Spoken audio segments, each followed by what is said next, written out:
આપણે વાત કરીએ બનાસકાંઠા લોકસભા બેઠકથી જીત્યા બાદ ગેનીબેન ઠાકોરે વાવ વિધાનસભા બેઠક પરથી રાજીનામું આપ્યું છે.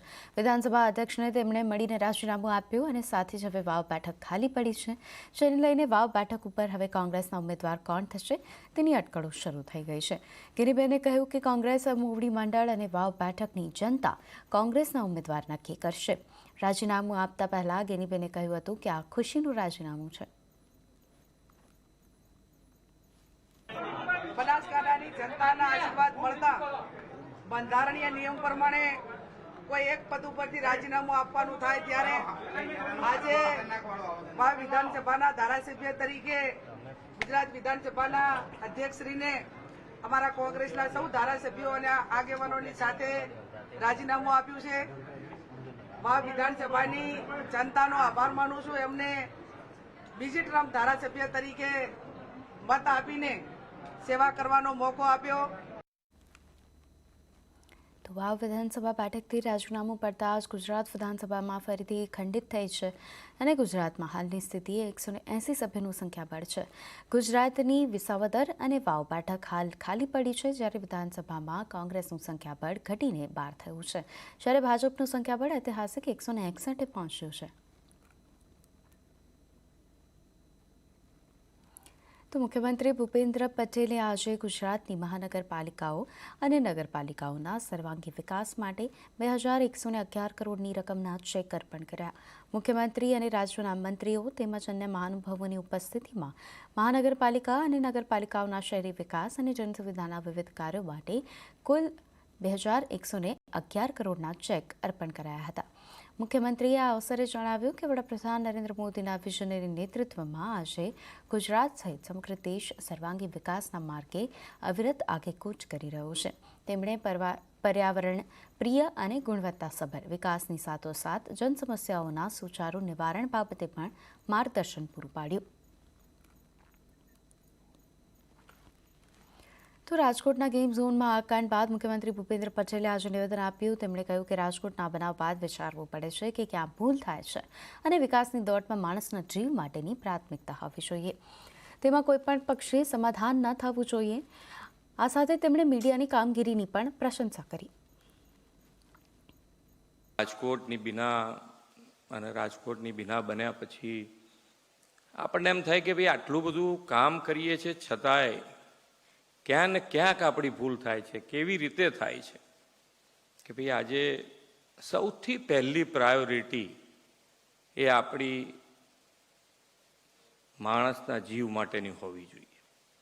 એમાં કોઈ જાતનું સમાધાન કોઈ પક્ષે, અધિકારી હોય કે પદાધિકારી હોય, બેમાંથી કોઈ પક્ષે સમાધાન ન થવું જોઈએ.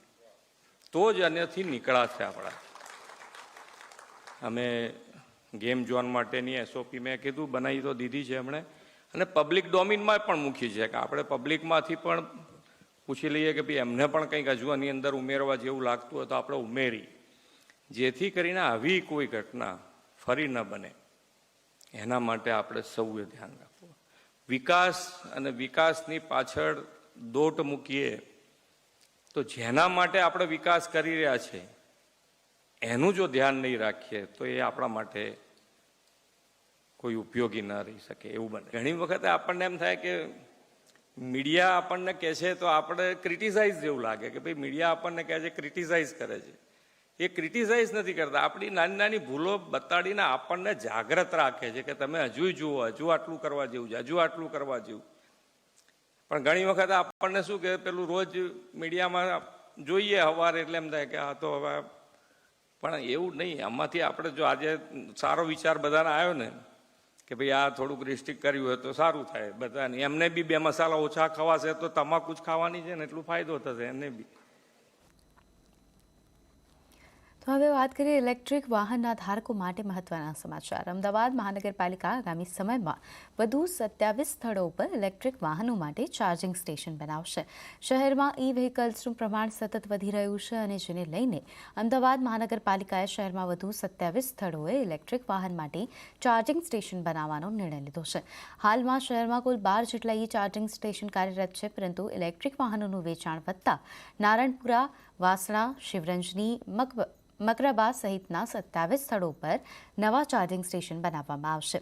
આ સાથે 6 મહિના સુધી ઇલેક્ટ્રિક વાહન ધારકો માટે નવા બનાવાયેલા ચાર્જિંગ સ્ટેશન પર ફ્રીમાં ચાર્જ કરાવી શકશે. આગામી સમયગાળા દરમિયાન જે ઈવી વ્હીકલનો વ્યાપ દિવસે દિવસે મહાનગરમાં વધતો જાય છે, તો એની પાર્કિંગ ચાર્જિંગ કઈ રીતે કરવા એ માટે અમદાવાદ મહાનગરપાલિકા દ્વારા 27 જેટલી જગ્યા આઈડેન્ટિફાઈ કરવામાં આવી છે. આ 27 જેટલી જગ્યા આઈડેન્ટિફાઈ કરેલી જગ્યા પર આગામી સમયમાં જે ઈવી ચાલકો છે એ જગ્યા પર એનું ચાર્જિંગ કરી શકશે.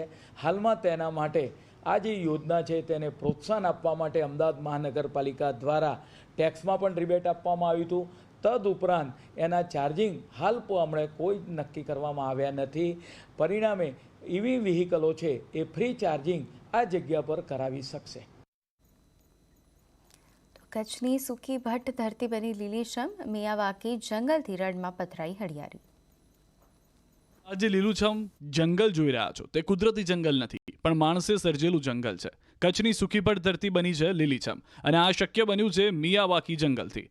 આપ આ જે લીલુંછમ જંગલ જોઈ રહ્યા છો તે કુદરતી જંગલ નહીં, પણ માણસે સર્જેલું જંગલ તે માટે કહી રહ્યા છીએ, કારણ કે કચ્છની સૂકીભટ ધરા પર છેલ્લા 4 વર્ષમાં તે બન્યું છે. આ જંગલ મિયાવાકી જંગલના નામે ઓળખાય છે. ગુજરાત સરકારની પર્યાવરણ પ્રત્યેની પ્રતિબદ્ધતા અને ડોક્ટર રાધાકૃષ્ણ નાયરના પરિશ્રમથી આ જંગલ બન્યું છે. દેશમાં 115થી વધુ મિયાવાકી જંગલ ઊભા કરનારા ડોક્ટર નાયરે કચ્છમાં વિશ્વનું સૌથી મોટું મિયાવાકી જંગલ ઊભું કર્યું. આ મિયાવાકી જંગલ ભારતના સૌથી મોટા મેમોરિયલ સ્મૃતિવનનો હિસ્સો છે. સ્મૃતિવન 470 એકરમાં ફેલાયેલું છે. 2001ના કચ્છ ભૂકંપના મૃતકોની યાદમાં સ્મૃતિવનનું નિર્માણ કરાયું. અહીં 50 જેટલા ચેકડેમનું નિર્માણ કરાયું, જેનાથી લાખો લીટર વરસાદી પાણીનો સંગ્રહ થાય છે. આ જંગલમાં 6.5 લાખથી વધુ વૃક્ષો છે, જેમાં 117 જેટલી વિવિધ વનસ્પતિઓની વેરાયટી છે.